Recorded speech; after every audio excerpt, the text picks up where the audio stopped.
ಅಭಿಮನ್ಯು ಬರೀ ಆಟಕ್ಕೆ ಮಾತ್ರ ಹೋಗ್ತಾನೆ ಅಂತ. ಹಾಗಾಗಿ ಈ ಅಭಿಮನ್ಯು ಆಟದಲ್ಲಿ ಮುಂದು, ಪಾಠದಲ್ಲಿ ಮುಂದು, ಹಾ. ಊಟದಲ್ಲಿ ಮುಂದು. ಮಗನೇ, ಅಮ್ಮ, ನೀನು ಆಟದಲ್ಲಿ ಎಷ್ಟು ಮುಂದು ಅಂತ ನಮ್ಮ ಪ್ರತಿಯೊಬ್ಬ ಪ್ರಜೆಗಳಿಗೂ ಗೊತ್ತುಂಟು.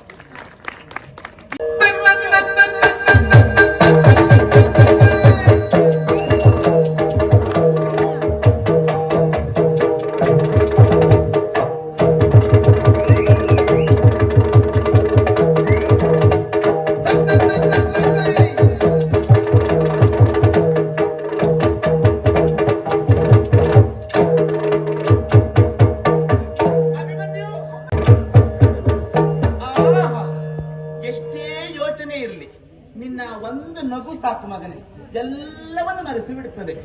ಕಂದ, ಅಮ್ಮ, ಇಷ್ಟೊತ್ತು ಎಲ್ಲಿದ್ಯೋ?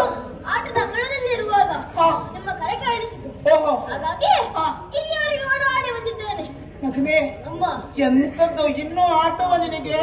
ಇಲ್ಲ, ಊಟವನ್ನು ಮಾಡ್ತೇನೆ. ನೀನು ಊಟ ಮಾಡ್ತೀಯ, ಆಟ ಮಾಡ್ತೀಯ? ನೀನು ಆಟಕ್ಕಾಗಿ ಊಟವೋ, ಊಟಕ್ಕಾಗಿ ಆಟವೋ? ಇಲ್ಲ, ಜನ ಹೇಳಬಾರ್ದಲ್ಲ ಅಭಿಮನ್ಯು ಬರೀ ಆಟಕ್ಕೆ ಮಾತ್ರ ಹೋಗ್ತಾನೆ ಅಂತ. ಹಾಗಾಗಿ ಈ ಅಭಿಮನ್ಯು ಆಟದಲ್ಲಿ ಮುಂದು, ಪಾಠದಲ್ಲಿ ಮುಂದು, ಊಟದಲ್ಲಿ ಮುಂದು. ಮಗನೇ, ಅಮ್ಮ, ನೀನು ಊಟದಲ್ಲಿ ಎಷ್ಟು ಮುಂದು ಅಂತ ನಮಗೆ ಗೊತ್ತುಂಟು, ನಿನ್ನ ತಾಯಿ ನಾನು. ಪಾಠದಲ್ಲಿ ಎಷ್ಟು ಮುಂದು ಅಂತ ಹೇಳಿ ನಿನ್ನ ಮಾವನಿಗೆ ಗೊತ್ತುಂಟು. ನೀನು ಆಟದಲ್ಲಿ ಎಷ್ಟು ಮುಂದು ಅಂತ ನಮ್ಮ ಪ್ರತಿಯೊಬ್ಬ ಪ್ರಜೆಗಳಿಗೂ ಗೊತ್ತುಂಟು. ಇಂದಿಗೂ ಎಂದೆಂದಿಗೂ ನೀನು ಮುಂದಾಗಿಯೇ ಬಾಳ್ತೀಯ. ಮಗನೇ, ಒಂದು ವಿಚಾರ ಉಂಟು. ಮಗನೇ, ನಾವೀಗ ಇಲ್ಲ ನಿಲ್ಲುವುದಲ್ಲ, ಅಪ್ಪನ ಹತ್ರ ಹೋಗ್ಬೇಕು. ಹೌದು, ಇವನಿಗೆ ಅಪ್ಪನ ಹತ್ರ ಹೋಗ್ಬೇಕು ಅಂತ ಹೇಳಿದ್ರು ನಾನು ಕಾರಣ ಹೇಳ್ಬೇಕು ಇವನಿಗೆ. ಹೌದಾ ಮಗನೇ? ಕಾರಣ ಉಂಟು ಮಗನೇ. ಕಾಮ್ಯಕ್ಕ ವನಕ್ಕೆ ಹೋಗಿ ಒಂದು ಮುಖ್ಯ ವಿಚಾರವನ್ನ ಪ್ರಸ್ತಾಪ ಮಾಡ್ಲಿಕ್ಕೆ ಉಂಟು. ಆದ್ರೆ ಒಂದು, ನೀನು ಯಾವಾಗ್ಲೂ ಅಪ್ಪನಲ್ಲಿ ಮಾತನಾಡುವ ಹಾಗೆ ಸಲಿಗೆಯಲ್ಲಿ ಮಾತನಾಡಬಾರ್ದು. ಸ್ವಲ್ಪ ಗಂಭೀರದಲ್ಲಿರ್ಬೇಕು ಮಗನೇ ಇವತ್ತು. ರಾಯರಿ ಅದೇ ಮುಂದೆ ಬಂದಾಯ್ತು. ಸಾಕು ಮಗನ, ನೀ ಇಷ್ಟು ಪೂರಕ ಕೊಡ್ತೀಯ ಅಂತ ಆದ್ರೆ ನಿನ್ನ ಇರಿಸ್ಕೊಂಡು ಯಾವ ಆಟ ಮಾಡ್ಬೋದು, ಏನ್ ತೊಂದ್ರೆ ಇಲ್ಲ.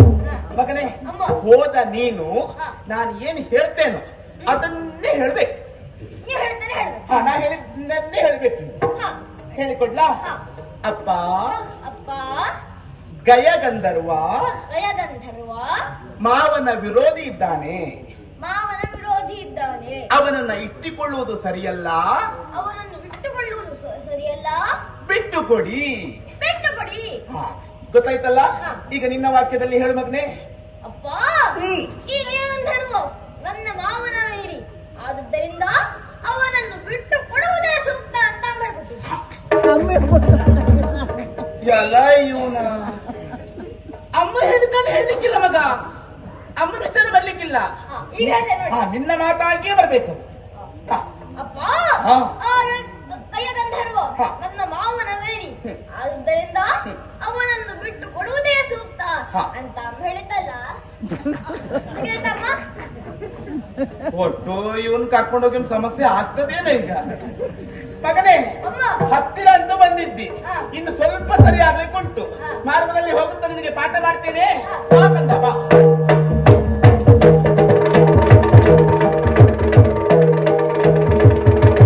ಹೇಳ್ತೀಯ ಮಗನೇ? ಲಾಲಿಸಿ ಕೇಳೆನ್ನ ಮಾತಾ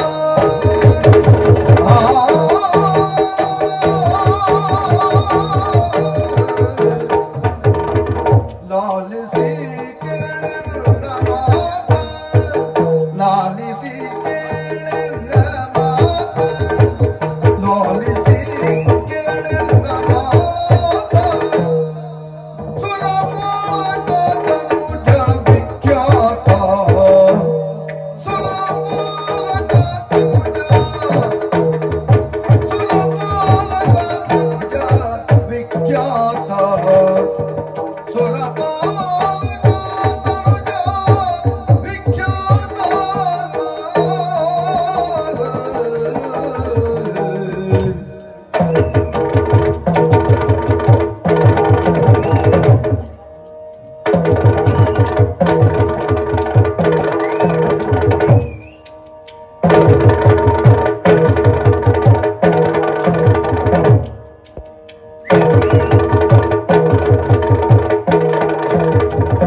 ಲಾಲಿಸಿ ಕೇಳನ್ನ ಮಾತನ ಸುರಪಾಲಕ ತನುಜ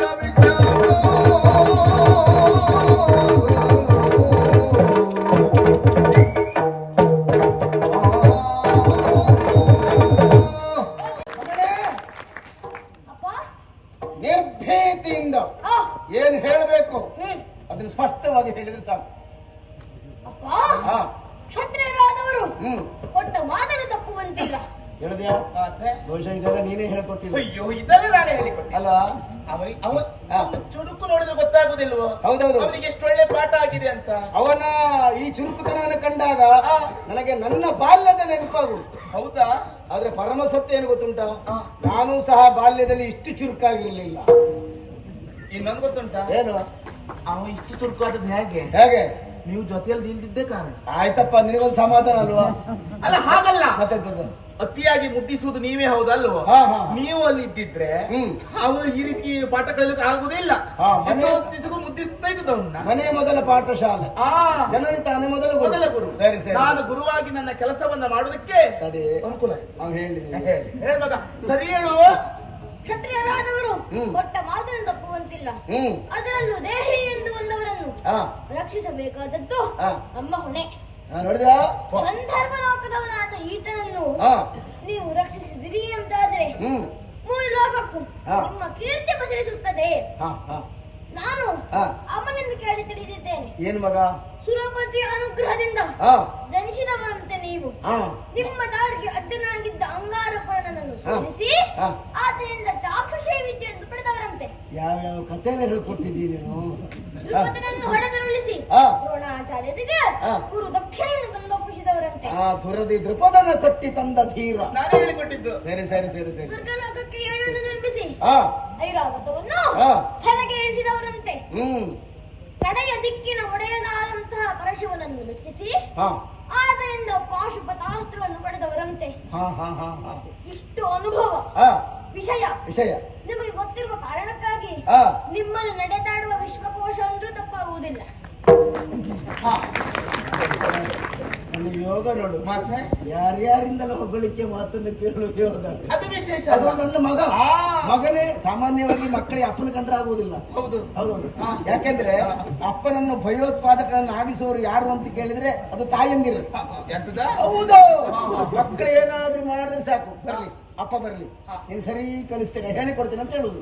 ಆಗಲೇ ಆ ಮಕ್ಕಳಿಗೆ ಅಪ್ಪನ ಮೇಲೆ ಒಳ್ಳೆ ಅಭಿಪ್ರಾಯ ಇರುವುದಿಲ್ಲ. ನೀವು ಅದೆಲ್ಲ ಹೇಳ್ಬೇಡಿ. ಮತ್ತೆ ನೀನು ಒಳ್ಳೆದು ಹೇಳಿದ್ವಿ. ತಾಯಿ ಮಕ್ಕಳ ಸಂಬಂಧವೇ ಬೇರೆ. ಹಾ ಅಪ್ಪ ಮಗನಿಗೆ ಹೊಡೆದ್ರೆ ಹಾ ಮಗ ಬಂದು ತಾಯಿಗೆ ಹೇಳ್ತಾನೆ. ಹೌದೌದು. ಅದೇ ತಾಯಿಯೇ ಮಗನಿಗೆ ಹೊಡೆದ್ರೆ ಹ್ಮ್ ಆ ಮಗು ತಾಯಿಯನ್ನು ಒಪ್ಕೊಳ್ತದೆ. ಹ್ಮ್ ಯಾಕೆ ಹೇಳಿ? ಹಾ ನಿನ್ನನ್ನು ಬಿಟ್ಟರೆ ನನಗೆ ಮತ್ತಾರಿಲ್ಲ ಅಮ್ಮ, ನೀ ಹೊಡೆದ್ರೆ ನಾನು ತಾಯಿ ಇದಕ್ಕೂ ಸಿದ್ಧ ಅಂತ. ಅಪ್ಪ ಇಲ್ಲ ಅಂತ ಹೇಳುದು. ಅಪ್ಪ ಇದ್ರೆ ಅಪ್ಪನಲ್ಲಿ ಓಡಿ ಬರುವುದು ಅದು. ಹೌದು, ಇದ್ರೆ ಓಡ್ ಬರ್ತದೆ. ಹಾ. ನೀವು ದೂರ ಇದ್ದೀರಾ? ನಾನಿಲ್ಲ, ಪ್ರಶ್ನೆ ಬೇರೆ. ಅದು ಬೇರೆ. ಹೇಳು ಮಗ. ಹಾಗಾಗಿ ಹಾ ಈಗ ನನ್ನನ್ನು ರಕ್ಷಿಸುವುದೇ ಸೂಕ್ತ. ಇದೇ ಸರಿಯಾದ ಕಾರ್ಯ. ಇದನ್ನ ಹೇಳ್ಕೊಟ್ಟದ ಇದು ನಾನು ಹೇಳ್ಕೊಟ್ಟಿದ್ದಲ್ಲ. ಹಾ. ಇದು ಹೇಳ್ಕೊಂಡಂತೆ ಗೊತ್ತಾಗ್ತಿಲ್ಲ. ಅದು ಕೆಲವು ಸಲ ಹಾಗೆ. ಅವ್ನು ಬಹುಶಃ ನನ್ನ ಹತ್ರ ಮಾತ್ರ ಅಲ್ಲ, ಹ್ಮ್ ಅವ್ನು ಎಲ್ಲೋ ಹೋಗಿ ಕಲ್ತ್ಕೊಂಡು ಇಷ್ಟು ತಯಾರಾಗಿ ಬಂದಿದೆ ಇವ. ಅದು ಕೆಲವು ಅಭಿಜಾತ ಪ್ರತಿಭೆ ಇರ್ತಿರ್ತದೆ. ಹೌದು. ಹುಟ್ಟುವಾಗಲೇ ಪ್ರತಿಭೆಯ ಗಂಟನ್ನು ಕಟ್ಟಿಕೊಂಡು ಹುಟ್ಟಿ ಬಂದಿರ್ತಾರೆ. ಹಾ. ನನ್ನ ಮಗ ಅಲ್ವಲ್ಲ, ಹಾ. ಹಾಗಾಗಿ ಹೇಳಿದ್ದು ಸರಿಯಾಗಿ ಹೇಳಿದ್ದಾನೋ. ಬಾಲ್ಯ ಪ್ರತಿಭೆ ಹಾ. ಇಷ್ಟು ಸರಿಯಾಗ ಅದು ಸರಿಯಾಗಿ ಹೇಳಿದ್ದ. ಸರಿ ಹೇಳಿದ್ದಾನೋ. ಸರಿ ಅಲ್ಲ, ಅವ ಇನ್ನು ಹೇಳಿ ಕುಂತವ. ಮಗನೇ ಮುಗಿತ ಮಗನೇ. ಇಲ್ಲ ಇಲ್ಲ ಹೌದೌದು, ಅಲ್ಲಲ್ಲ ಹಾ. ನಾ ಹೇಳ್ಕೊಟ್ಟಿದ್ದೇನಂತಲ್ಲ, ಹಾ. ಇನ್ನು ಹೇಳಲಿಕ್ಕೆ ಇರಬಹುದು ಅಂತ ಯೋಚನೆ ಅಷ್ಟೇ. ಆ ಗಯನಿಗೆ ರಕ್ಷಣೆ ನೀಡುವುದೇ ಸರಿ ಅಂತ ಆಯ್ತು. ಹಾ. ಒಂದು ವೇಳೆ ಹಾ. ಅವನಿಗೆ ರಕ್ಷಣೆ ಕೊಡದೇ ಇದ್ರೆ ಹಾ. ಕರುಣಿಸಿ ಗಾಯನ ಕಾಯದಿರೆ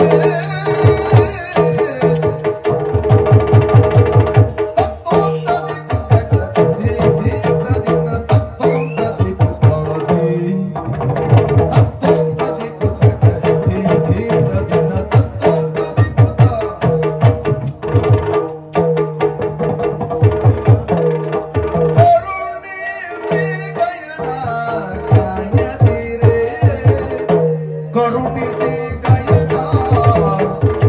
ಕರುಣಿಸಿ ಗಯನ ಕಾಯದಿರೆ ಕಾಯದಿರೆ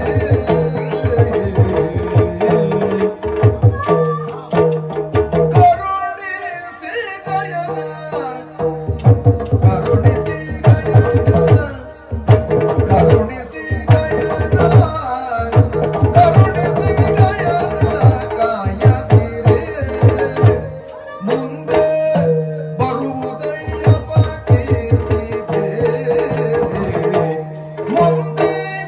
Oh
ಹಾ, ಅಂತ ನೀನು ಹೇಳುವುದಕ್ಕೆ ತೊಡಗಿದ್ದಿ. ಹಾ, ಒಂದು ವೇಳೆ ಹಾ. ಅವನ ಬಗ್ಗೆ ಕರುಣೆ ಇರಿಸ್ತಾ ಇದ್ರೆ ಏನಾಗ್ತದೆ ಅಂತ ಹೇಳಬೇಕಲ್ಲ ನೀನು. ಅಪ್ಪ, ಹಾ, ಮಗ, ಒಂದು ವೇಳೆ ಉಸಿರು ಬಿಟ್ಟುಕೋ, ಏನ್ ತೊಂದ್ರೆ ಇಲ್ಲ. ನೀ ಅವನಿಗೆಲ್ಲ ಉಸಿರು ಬಿಟ್ಟುಕೋ ಅಂತ ಹೇಳುವ ಅಗತ್ಯವೇ ಇಲ್ಲ. ಅವನು ಎಲ್ಲೆಲ್ಲಿ ಉಸಿರು ಬಿಡಬೇಕು, ಎಲ್ಲೆಲ್ಲಿ ಹಿಡಿದಿಟ್ಕೊಳ್ಬೇಕು ಎಲ್ಲ ಗೊತ್ತುಂಟು. ನೆನಪು ಮಾಡ್ಕೊಂಡು ಹೇಳಾಯ್ತಾ? ಎಂತ ಎಂತಂದ್ರೆ ನೆನ್ಪು ಮಾಡ್ಕೊಂಡು ಹೇಳುವ ಅಂತ ಹೇಳ್ಕೊಟ್ಟಿದ್ದೀನಿ ನೀನು. ಹೇಳಿಕೊಟ್ಟಿದ್ದಲ್ಲ. ಇನ್ನು ಬಂಡವಾಳ ಎಂತದ್ದು ಹೇಳಿಕೊಟ್ರು ನಮ್ಮ ಎದುರು ನಡೆಯುವುದಿಲ್ಲ, ಗೊತ್ತಾಯ್ತಾ? ಹೌದಾ? ಅವ್ನು ಅಂತದ್ದೇ ಬರುವುದಲ್ಲ. ಅಲ್ಲ, ಏನಾದ್ರೂ ಒಳ್ಳೇದು ಅಂತ ಮುಂದಿನ ಭವಿಷ್ಯವನ್ನು ಸ್ವಲ್ಪ ನೆನಪು ಮಾಡ್ಕೊಂಡು ಹೇಳುವಂತ.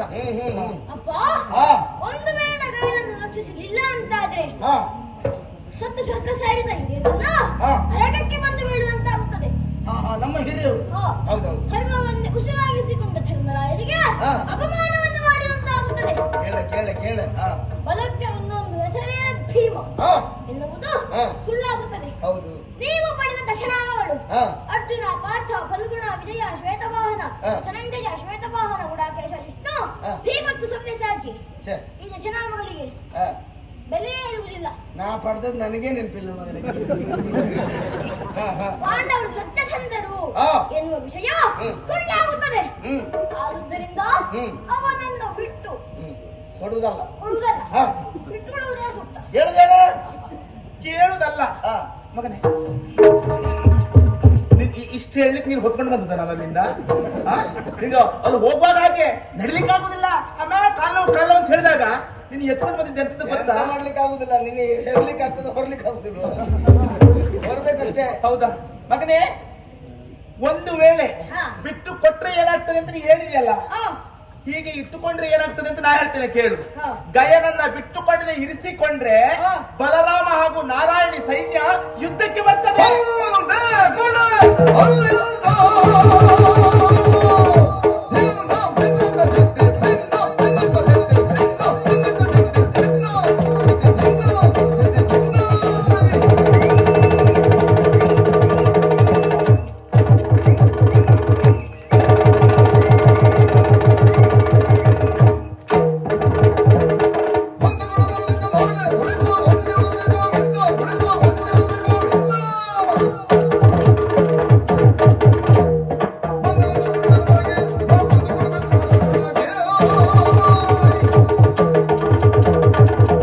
ಒಂದು ವೇಳೆ ದೊಡ್ಡ ಮಗ ಬಂದರೆ ಈ ಪಾಂಡವರ ಹೆಸರು ಹೇಳಿದ್ರೆ ಜ್ವರ ಬರಬೇಕು ಅವನಿಗೆ. ಹಾಗೆ ಮಾಡಿ ಬರುತ್ತೇನೆ. ಅಲ್ಲ, ನೀನು ಇನ್ನು ಸ್ವಲ್ಪ ದಿನ ಹಿಂಗೆ ಬರ್ತಾ ಇದ್ರೆ ಕೆಲವರಿಗೆ ಜ್ವರ ಬರ್ತದೆ.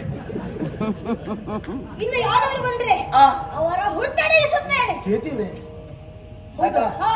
ಯಾವ್ದವ್ರು ಬಂದ್ರೆ ಅವರ ಹುಟ್ಟಡಗಿಸ್ತಾರಂತೆ. ಓ. ಹಾಗೆ ಅದು ನಾನು ಹೇಳ್ತಾ ಇದ್ದದ್ದೇ. ಹಾ. ಬೇಡ, ಅವನ್ನೆಲ್ಲ ಕೆಣಕ್ಲಿಕ್ಕೆ ಹೋಗ್ಬೇಡ. ಇಲ್ಲ ಇಲ್ಲ, ಮಂಗಳಾರತಿ ಆಗ್ತದೆ ಅಂತ ಹೇಳ್ತಿದ್ರಿಗೆ. ಏನು ಯೋಚನೆ ಮಾಡಬೇಡಿ. ನಾನಿನ್ನು ಪ್ರಮುಖ ವಿಚಾರಕ್ಕೆ ಬರಲೇ ಇಲ್ಲ. ಯಾವ್ದು ಏನು? ಮಗು, ನೀ ಹೇಳಿದ ಹಾಗೆ ಬಲರಾಮ ಮಾವನಿಗೂ ಯಾದವ ಸೈನ್ಯಕ್ಕೂ ನೀನ್ ಎದುರಾಗಿ ನಿಲ್ಲಿಸಿ ಅಲ್ಲಿಗೆ ಮುಗಿಯುವುದಿಲ್ಲ. ಅವರ ಹಿಂದೆ ನಿನ್ನ ಸಣ್ಣ ಮಾವ ಚಕ್ರಧಾರಿ ಬರ್ತಾನೆ.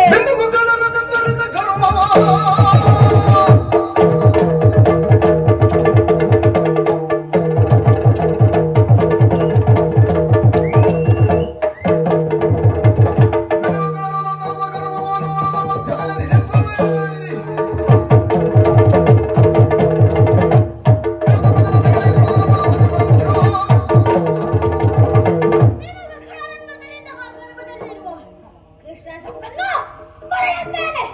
ಅಪ್ಪ, ಮಗನೇ, ಅವನನ್ನು ಬಿಟ್ಟು ಕೊಡುವ ಮಾತೇ ಇಲ್ಲ. ಮಾತೇ ಇಲ್ಲ. ನಿಮ್ಮ ಬಿಟ್ಟುಕೊಡು ಮಾತೇ ಇಲ್ಲ. ನಮ್ದೆಲ್ಲ ಬೇರೆ ಮಾತೇ ಇಲ್ಲ. ನಿಮ್ಮ ಮಾತು ಮುಗಿತು, ಈಗ ನಿಮ್ದು ಅಭಿನಯ ಶುರುವಾಯ್ತು. ನಿಮ್ದು ನಿನಗೆ ಅಲ್ಲ,